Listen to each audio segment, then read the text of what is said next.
नमस्कार दोस्तों, स्वागत है हमारी YouTube चैनल पर। व्यक्ति जो चाहे बन सकता है यदि वह विश्वास के साथ इच्छित वस्तु पर लगातार चिंतन करे। मन बहुत चंचल है जो इंसान के दिल में उथल पुथल कर देता है। जैसे वे मेरे पास आते हैं वैसे ही मैं उन्हें ग्रहण करता हूं। सभी पथ पार्थ मानव को मेरी ओर ले आते हैं। इंद्रियों से मिलने वाला सुख पहले तो अमृत जैसा लगता है, लेकिन अंत में यह विष के समान कड़वा होता है। जब ध्यान में महारत हासिल हो जाती है तो मन हवा रहित स्थान में दीपक की लौ की तरह अडिग रहता है। हे अर्जुन, तीनों लोकों में मेरे पाने के लिए कुछ भी नहीं है और न ही कुछ ऐसा है जो मेरे पास नहीं है। मैं अभिनय करना जारी रखता हूं, लेकिन मैं अपनी किसी जरूरत से प्रेरित नहीं हूं।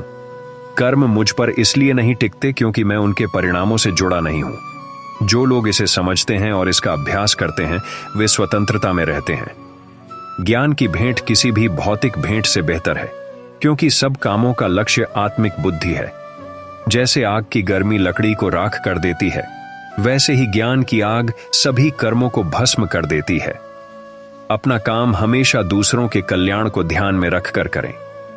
अप्राकृतिक कर्म बहुत तनाव पैदा करता है। हर व्यक्ति का विश्वास उसकी प्रकृति के अनुसार होता है। मैं उन्हें ज्ञान देता हूं जो सदा मुझसे जुड़े रहते हैं और जो मुझसे प्रेम करते हैं। मेरी कृपा से कोई सभी कर्तव्यों का निर्वाह करते हुए भी बस मेरी शरण में आकर अनंत अविनाशी निवास को प्राप्त करता है। बुद्धिमान व्यक्ति कामुक सुख में आनंद नहीं लेता।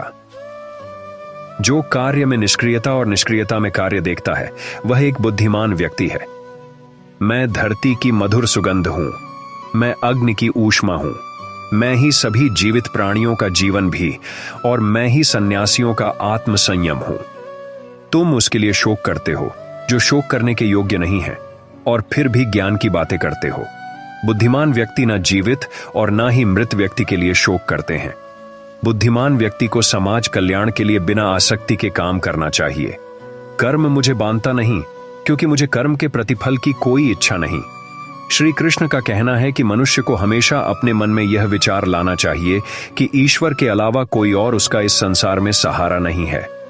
अहंकार तब जन्म लेता है जब हम यह भूल जाते हैं कि जो प्रशंसा हमें मिल रही है वह हमारे गुणों की होती है, न कि हमारी। भगवान श्री कृष्ण का कहना है कि संसार का एकमात्र नियम है परिवर्तन। जो कल किसी और का था वह आज आपका है और कल किसी और का हो जाएगा। भविष्य की चिंता छोड़ दो। वही ईश्वर जिसने आज तक तुम्हारा साथ दिया है वह कल भी तुम्हारी मदद करेगा।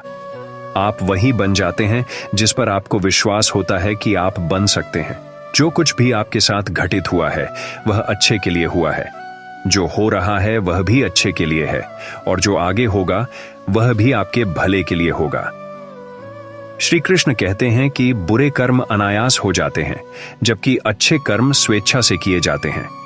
अगर व्यक्ति शिक्षा से पहले संस्कार, व्यापार से पहले व्यवहार और भगवान से पहले माता पिता का सम्मान करे तो उसका जीवन कभी भी परेशानियों से ग्रस्त नहीं होगा। भगवान श्री कृष्ण कहते हैं कि इस संसार में कुछ भी समाप्त नहीं होता। हर अंत के बाद एक नई शुरुआत का इंतजार होता है। जीवन में कभी अवसर मिले तो दूसरों के सारथी बने, न कि स्वार्थी। धर्म का असली रूप कर्मों से ही परिभाषित होता है। कर्मों के बिना धर्म की कोई असल पहचान नहीं है। श्री कृष्ण कहते हैं कि आत्मा शाश्वत है, इसलिए मृत्यु से डरने का कोई कारण नहीं है। अपना मन हमेशा कार्य पर केंद्रित रखें, परिणाम या इनाम की चिंता न करें।